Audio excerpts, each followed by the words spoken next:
E ora tosati, quante volte ve si catai coi caraffe d'espris che girava e vi altri ieri gli unici stronzi senza gotto?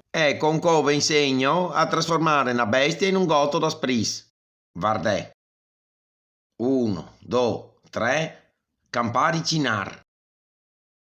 Bon, guarda che bel gotto davvero in tarsia. Utie.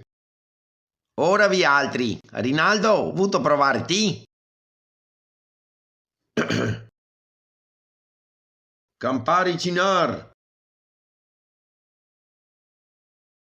Ah, no, che siamo mia qua. Te si sa al secondo anno te tocca bere da un gotto coi pei de sorse. Forse io si è troppo ritardata. Guarda Stea, mi te lo dico perché te me stai simpatica. Gli era meglio te lo dicesse tomare, però chi vive sperando muore cagando.